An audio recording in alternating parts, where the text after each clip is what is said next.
Magandang araw mga kayamyam. Sa araw pala na ito, nagluto ng pansit si Pretty Ana, yung aking napakagandang asawa. Guys, paborito ko talaga ang pansit bihon. Kaya panigurado, mapaparami na naman ako ng kain. Ang totoo niyan mga kayamyam, para po ito sa mga trabahante na nagtatrabaho po doon sa pinapagawa po nating bahay. Ngayong araw mga kayamyam, ang simula ng buhos ng slab sa pinapagawa nating terrace. Guys, bago nila ito sinimulan, pinatuluan muna ito ng dugo ng manok. Isa ito sa mga tradisyon pag nagpapagawa ng bahay, building o ano paman. Ito ay nagpapatibay sa pundasyon ng bahay. Kaya pag ang relasyon nyo ay marupok, sinyalis na yan na kulang ng pundasyon ang inyong relasyon. Kaya ang gagawin, bumili ng manok. Agoy mga kayamyam.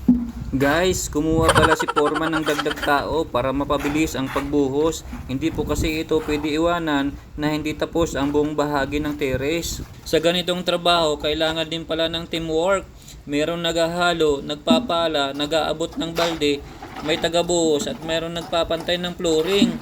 Guys, 2 weeks daw to ito bago galawin, sabi po ni Foreman. Pero araw-araw babalikan niya po ito para po paliguan ng simento para mas lalong tumibay. Sa sunod na mga araw ay magsisimula na rin sila magpalitada sa baba at sa gilid ng bahay. Guys, dahil hindi pa pwede tanggalin ang mga lumber at hindi pa makapag-flooring sa baba, ipapagawa ko muna ang kwarto namin mag-asawa.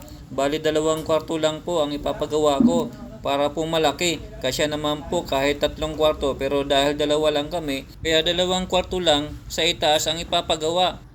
Guys, napakaganda ng pwesto na nakuha naming bahay. Ang gilid po kasi nito ay taniman ng pakwan at mga mais. Napakasariwa po talaga ng hangin na pumapasok sa bahay. Sana po doon sa may-ari ng lupa, huwag nyo na po yung ibenta para po mananatili yung sariwang hangin na aming malalasap.